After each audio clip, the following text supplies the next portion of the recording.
Race car simulators help train race car drivers off the track.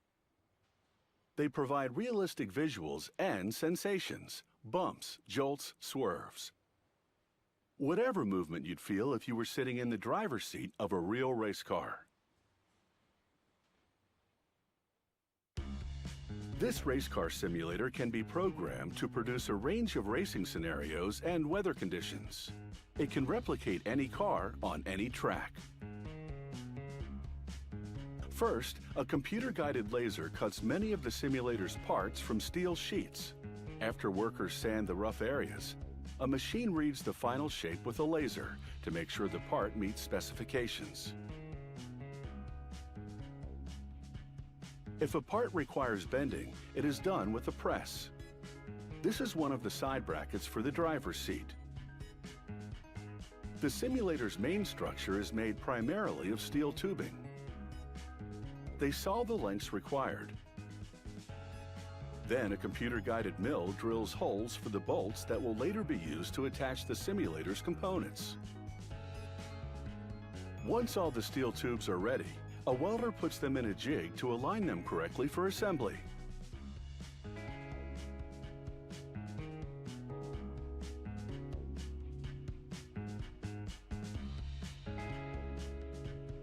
The structure's tubular parts are welded together.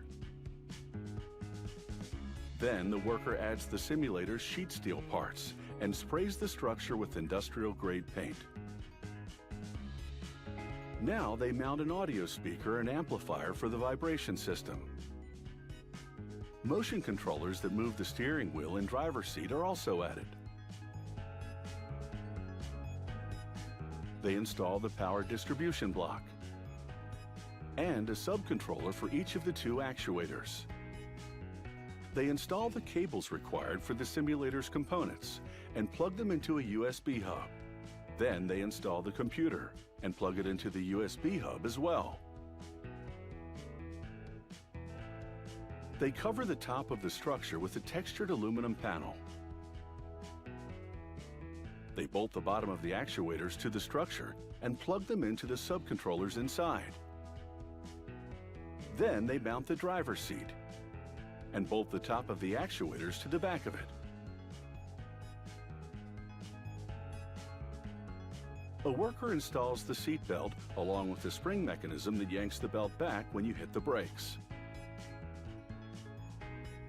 They close in the sides of the main structure with aluminum panels.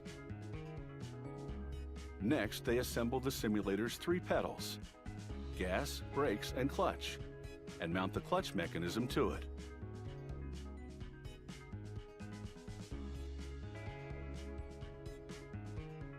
The pedal assembly is installed to the base of the steering frame.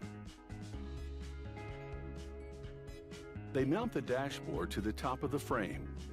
It's made of carbon fiber and contains the computer and audio controls. They attach the steering frame to the main structure.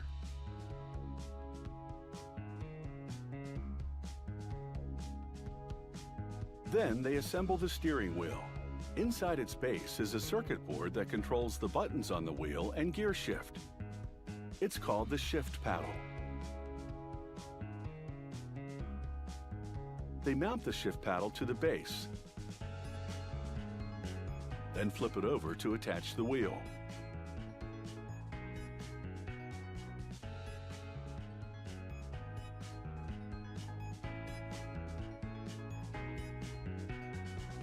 Next, workers assemble the display frame.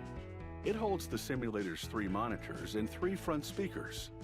Then they roll in the rest of the simulator and plug the monitors and speakers into the computer. Finally, the steering wheel is mounted to the dash. It snaps in and out, allowing the driver to easily switch between steering wheel models. The simulator is run through several days of test drives before it ships out. Amusement parks also purchase these simulators to offer visitors a race car driving experience. They can even link multiple simulators together to race against each other in virtual replicas of the world's most famous racetracks.